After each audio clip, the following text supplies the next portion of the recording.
अस्सलामुअलैकुम नाज़रीन, Asian TV news में आप सभी का इस्तकबाल है। मैं हूं मरियम फातिमा। न्यूज़ की शुरुआत करेंगे सुर्खियों के साथ। केबीआर पार्क इतराफ वन वे ट्रैफिक ट्रायल, शहरियों को मुतबादिल रास्ते इस्तेमाल करने की हिदायत। पालघर सड़क हादसा, बस को ओवरटेक करते वक्त मोटरसाइकिल बेकाबू, 2 नौजवान हलाक। मुंबई में एलपीजी बहरान, चैम्बूर में सैकड़ों अफराद गैस सिलेंडर के लिए कतारों में। डबल बेडरूम स्कीम न मिलने पर शख्स का एहतजाज, सेल टावर पर चढ़ गया। नाज़रीन, अब खबरें तफसील से। हैदराबाद में केबीआर पार्क के इतराफ ट्रैफिक निज़ाम बेहतर बनाने के लिए इतवार के दिन वन वे ट्रैफिक ट्रायल नाफिज किया जाएगा। फ्लाई ओवर और अंडरपास की तामीराती सरगर्मियों के बाद ये फैसला लिया गया। इसी दौरान बंजारा हिल्स और जुबली हिल्स के कई अहम रास्तों पर ट्रैफिक की समय तब्दीली रहेगी। सुबह 11 बजे से दोपहर 1 बजे तक कुछ मुकामात पर यू टर्न की इजाज़त नहीं होगी। ट्रैफिक पुलिस ने शहरियों से अपील की है कि मुतबादिल रास्ते इस्तेमाल करें। इस मौके पर एशियन टीवी न्यूज़ के नुमाइंदा अकबर अली खान ने ट्रैफिक डीसीपी काजल सिंह से बात करते हुए वाक़े की तफसीलात हासिल किए। सलाम नमस्ते दोस्तों, मैं अकबर अली खान, आप देख रहे हैं एशियन टीवी न्यूज़। दोस्तों, आज हम मौजूद हैं केबीआर पार्क के पास में और यहाँ पर जो फ्लाईओवर को लेकर कंस्ट्रक्शन स्टार्ट होने वाला है, इस बारे में बात करने के लिए हमारे साथ में मौजूद है डीसीपी काजल मैडम। आइए इनसे बात करते हैं। मैम, एशियन टीवी न्यूज़ में आपका स्वागत है। मैम, अपने हैदराबाद सिटी में ट्रैफिक कंजेशन को रिजॉल्व करने के लिए तेलंगाना गवर्नमेंट ने HCT प्रोजेक्ट के अंतर्गत फ्लाईओवर और अंडरपास कंस्ट्रक्शन टेकअप कर रहे हैं। इसका already construction work road number 2 पे स्टार्ट हो गया है।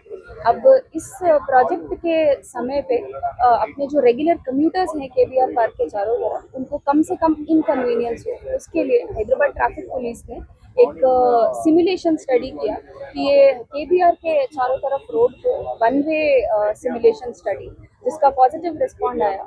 उसके ऊपर अभी हम ये आने वाले संडे को एक पायलट करना चाहते हैं, संडे सुबह 11 बजे से लेकर 1 बजे तक, जिसमें ये पूरी रोड को वन वे किया जाएगा। कि फॉर एग्जांपल अब रोड नंबर 2 से आने वाले लोग अगर जुबली हिल्स चेक पोस्ट जाना चाहते हैं, NTR भवन पे उनको राइट लेना अलाउड नहीं रहेगा, तो लेफ्ट लेकर के केबीआर के चारों तरफ से आकर के और जुबली हिल्स चेक पोस्ट पहुंच सकते हैं। अब इसके लिए बीच बीच में लोगों को फैसिलिटेट करने के लिए लेन चेंजिंग के ऑप्शंस रहेंगे, प्रॉपर प्लेसेस पर साइन बोर्ड्स रहेंगे, ट्रैफिक पुलिस पर्सन्स, मार्शल्स लोगों को, कम्यूटर्स को गाइड करने के लिए अप्रोप्रिएट प्लेसेस पर रहेंगे।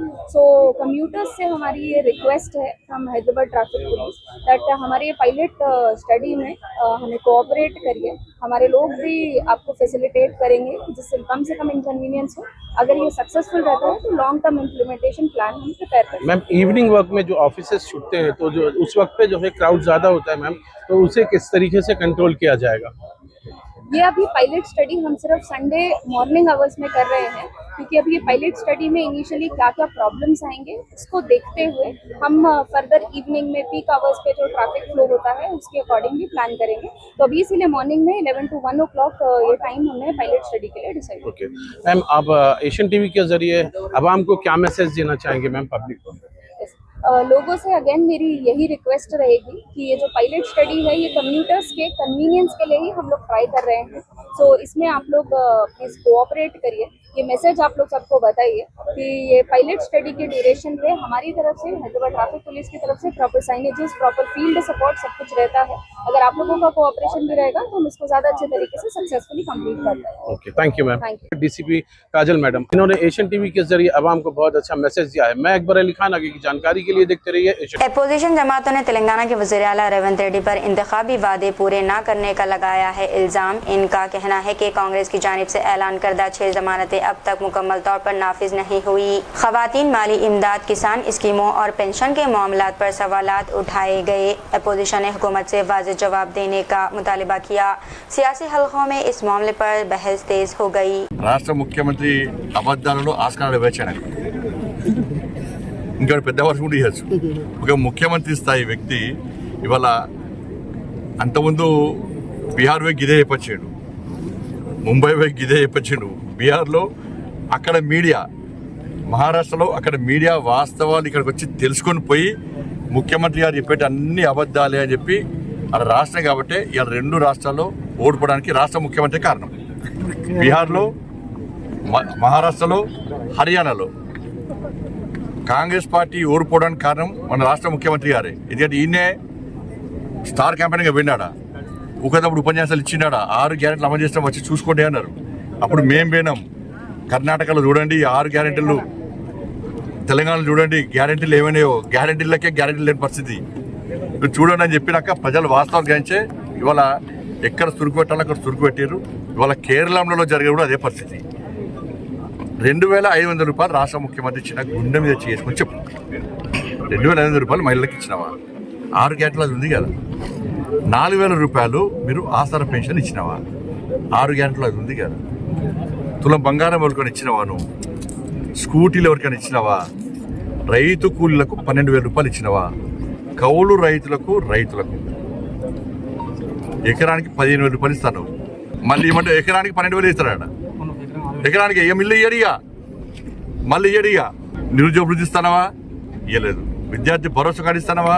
ఇవ్వలేదు. ఇక ఫీజు రేమని ఇస్తారు, ఇక పదవి విరమణ పొందిన ఉద్యోగస్తులకు మళ్ళీ పైసలు ఇస్తలేవు. ఇది దౌర్భాగ్యమైన పరిస్థితులు. డిఏలు లేవు, ఆరోగ్యశ్రీ పైసలు లేవు. ఇంత దారుణమైన పరిస్థితి ఉంటే ఏం లేకుండా నిస్సిగ్గుగా కేరళ పోయి 6 గ్యారెంటీలు అమలు చేసి చూసుకున్నట్టే. నేను కేరళ మీడియాకి విజ్ఞప్తి చేస్తున్నా. కేరళ నుంచి మీడియా రావాలి. నేను సవాల్ చేస్తున్నా. అలా హుజాబాద్ గడ్డ మీకెళ్ళి నేను సవాల్ చేస్తున్నా. ముఖ్యమంత్రి గారికి సవాల్ చేస్తున్నా. చలో మీరు రాండి, నేను కూడా వస్తా. ఏ గ్రామానికైనా పోదాం. 2,500 రూపాయలు మాకు ఇస్తున్నారు అని చెప్పి ఒక్క మహిళతో చెప్పిస్తే చలో నేను రాజీనామా చేస్తా. నువ్వు రాజీనామా చేస్తావా?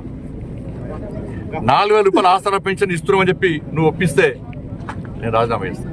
నిరుద్యోగ వృత్తి ఇస్తున్నామంటే ఒప్పి రాజీనామా చేస్తాను. నువ్వు చేయి.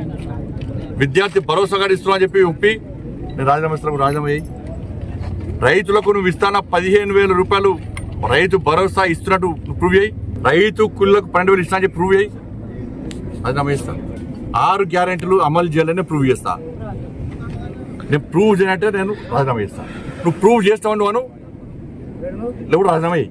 निजामाबाद के मरकजी सड़क पर कोटले के करीब एक खौफनाक सड़क हादसा पेश आया। जुमे की रात तेलंगाना के जगतियाल एक मोटरसाइकिल सड़क किनारे खड़ी लॉरी से टकरा गई। हादसे में मोटरसाइकिल सवार शख्स मौके पर ही हलाक हो गया,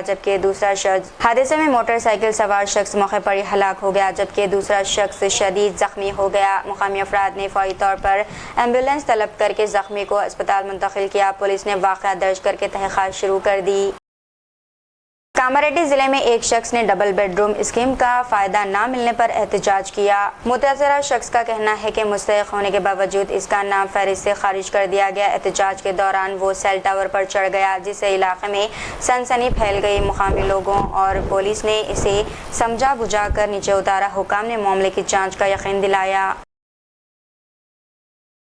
पंजाब और राजस्थान में मुस्लिम मजदूरों को शनाख्ती दस्तावेजात के नाम पर रोकने के वाक़यात सामने आए हैं। सोशल मीडिया पर वायरल वीडियोस के बाद मामला ज़बरदस्त बहस में आ गया। मजदूरों ने इल्ज़ाम लगाया कि इन्हें बिला वजह हरासा किया गया। समाजी तंजीमों ने इस वाक़े पर तशवीश का इजहार किया। हुकाम से वाक़े की मुकम्मल तहक़ीक़ात और कार्रवाई का मुतालिबा किया जा रहा। दिखाओ आपका आधार कार्ड क्या है? आधार कार्ड दिखाओ पहले अपना। आधार कार्ड में लेके ही नहीं चलता मेरा। कहाँ के हो? कहाँ के हो?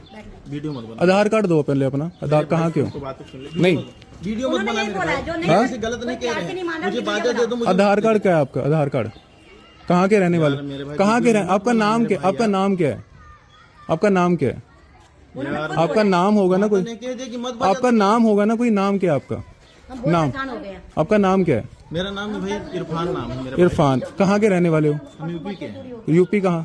यूपी के यहाँ पे आप जो बेच रहे हो कोई वेरिफिकेशन कराइए अपने पुलिस वालों से कि हम कोई आ रहे हैं जा रहे हैं, कुछ वेरिफिकेशन कुछ कराइए। आपने मना कर दिया। आपने वेरिफिकेशन कराई है कि नहीं कराई? आप इतना हाँ या ना बताओ। किस बीजेपी वाले का नाम ले रहे हो आप? किसका नाम ले रहे हो? बीजेपी भाई से बात करा दे। राकेश भाई कौन है? बीजेपी का वो सदस्य हैं। सदस्य क्या है वो? अब जो हो मैं नहीं पता है। वो उन्होंने आपको अलाउ किया ये सब कुछ ऐसे? नहीं अलाउड किया। बाजा का अलाउ किया उन्होंने? कोई ना, फिर उनको बुला लो। ठीक है, उन्होंने अलाउ किया आपको बाजा बजाने के लिए? बाजा दे दो। नहीं चलो कोई नहीं, हम आपको दे देंगे। आप रुक जाओ, 1-2 दिन बाद आपको दे देंगे। हम थाने में जमा करा के देंगे। हम देखो, हमने आपको कोई मारा नहीं, हमने आपका बाजा नहीं तोड़ा। हमने सिर्फ आपको निवेदन किया कि भाई हम थाने में जमा कराएंगे, आप वहां से ले। हम बहुत परेशान हो गए, आपको बड़ी बार बोल दिया कि मत बजाओ, अब बार बार बजा के जाते माता ने पहली बार जाओ, कहा था, जाओ। बंद कर दिया। आम आदमी पार्टी के राज्यसभा रुकन राघव चड्ढा ने अपने खिलाफ लगाए गए इल्जामात को मुस्तरद कर दिया है। इन्होंने कहा है कि वो पार्लियामेंट में हंगामा नहीं बल्कि अवामी मसाइल उठाने जाते हैं। पार्टी के अंदर अख्तलाफात की खबरों पर भी इन्होंने रद्दमल दिया। चड्ढा ने मुखालिफिन को सबूत पेश करने का चैलेंज दिया। सियासी हलकों में इस बयान के बाद बहस मजीद बढ़ गई। नमस्कार साथियों, कल से मेरे खिलाफ एक स्क्रिप्टेड कैंपेन चलाया जा रहा है। सेम भाषा, सेम बातें, सेम आरोप। ये कोई कोइंसिडेंस नहीं है, बल्कि एक कोऑर्डिनेटेड अटैक है। पहले मैंने सोचा कि मुझे इसका जवाब नहीं देना चाहिए, फिर लगा कि कहीं एक झूठ को 100 बार बोला जाए तो कुछ लोग मान ना लें, इसलिए मैंने सोचा कि जवाब दूं। आम आदमी पार्टी ने 3 आरोप लगाते हुए ये कहा कि इन 3 आरोपों की वजह से हम राघव चड्ढा को पार्लियामेंट में बोलने का मौका नहीं देंगे। राघव चड्ढा के पार्लियामेंट में बोलने पर रोक इसलिए लगाई गई क्योंकि उन्होंने ये 3 गलतियां करी। मैं एक एक करके इन तीनों पर आपसे बात करना चाहूंगा। पहला आरोप कि जब ऑपोजिशन पार्लियामेंट से वॉकआउट करता है, सदन से वॉकआउट करता है, तो राघव चड्ढा वहीं बैठे रहते हैं, वो वॉकआउट नहीं करते।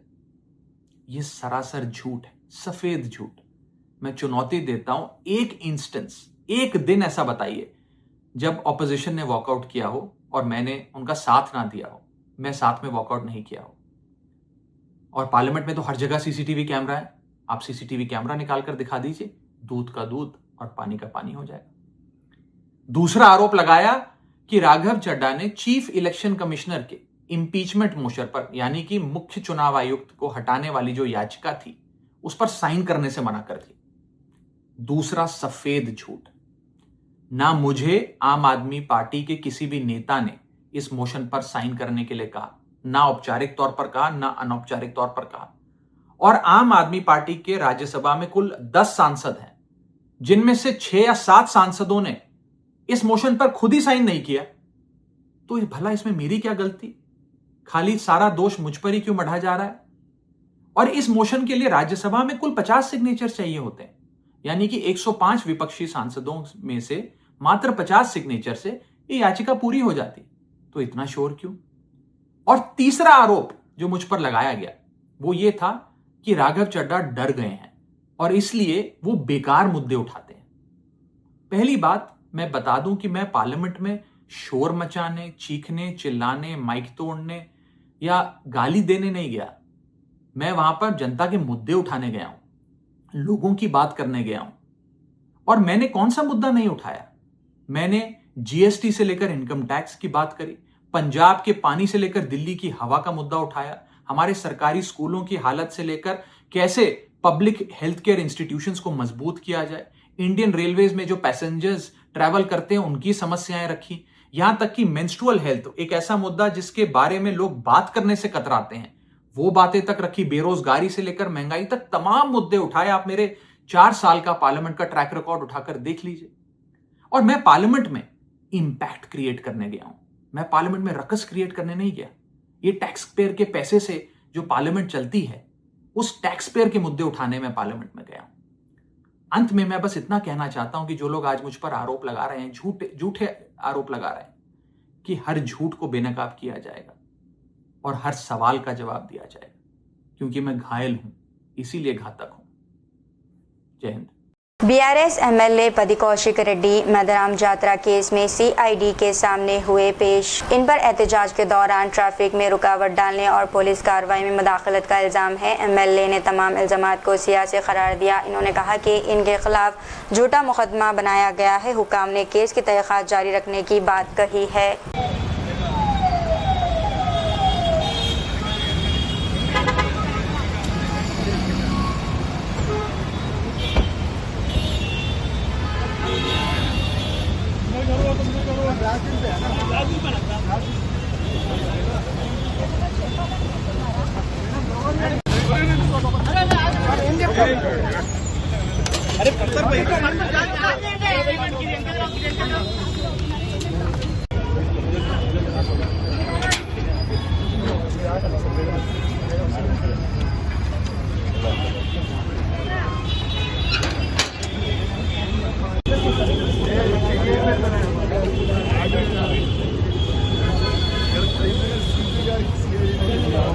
Thank you.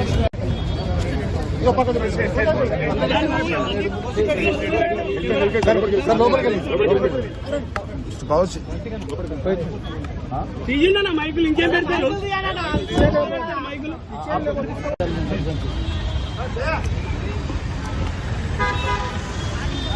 మీరు పక్క కొంచెం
महाराष्ट्र के पालघर जिले के बोईसरा इलाके में एक सड़क हादसे में दो नौजवान जाँ बहक हो गए। बताया गया है कि मोटरसाइकिल बस को ओवरटेक करते हुए बेकाबू हो गई है। हादसा इतना शदीद था कि दोनों नौजवान मौके पर ही हलाक हो गए।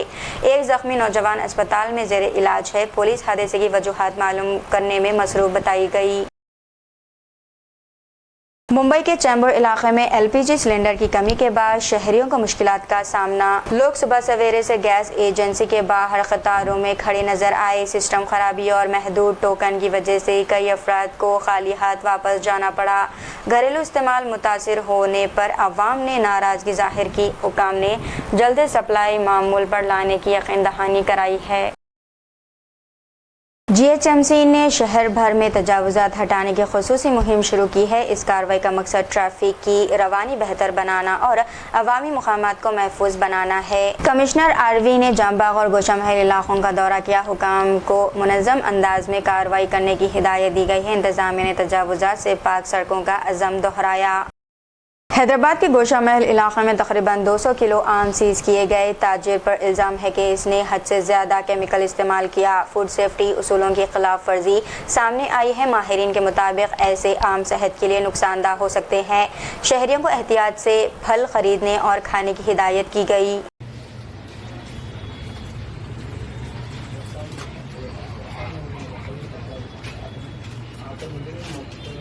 तेलंगाना हुकूमत हर तालिब इल्म पर सालाना तकरीबन 1.08 लाख रुपए खर्च कर रही है। वज़ीर आला रेवंत रेड्डी ने तालीमी मियार पर तशवीश जाहिर की है। बाज़ तलबा बुनियादी निसाब पढ़ने में भी मुश्किलात का शिकार है। हुकूमत असातिज़ा और अवामी नुमाइंदों से मशावरत करेगी।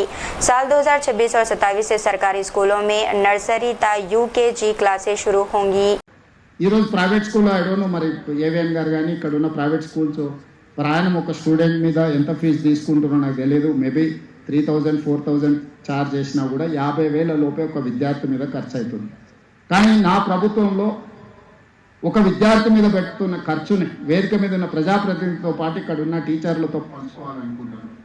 ప్రతి ఒక్క విద్యార్థి మీద రాష్ట్ర ప్రభుత్వం 1,08,000 రూపాయలు ఖర్చు పెడుతున్నాం. ఈరోజు మేము 1,08,000 రూపాయలు ఖర్చు పెట్టిన ఒక విద్యార్థి 6వ తరగతిలో చదువుకుంటూ 6వ తరగతిలో ఉంటూ 3వ తరగతి పుస్తకం చదవలేకపోతుండు. 1,08,000 ఒక స్టూడెంట్ మీద ఖర్చు అనేది ఇట్ ఈస్ హ్యూజ్. ఈ క్యాలిక్యులేషన్లు మనం ఎవ్వరం లెక్కించడం లేదు. नलगुंडा में फराबाद मेन रोड के करीब जंगलात में आग भड़क उठी। आग कई किलोमीटर तक फैल गई और धुआं पूरे इलाके में छा गया। फॉरेस्ट डिपार्टमेंट आग पर काबू पाने की कोशिश कर रहा है। वाक़े से जंगलाती वसाइल को शदीद नुकसान पहुंचा। हुकाम सूरत हाल पर मुसलसिल नज़र रखे हुए है।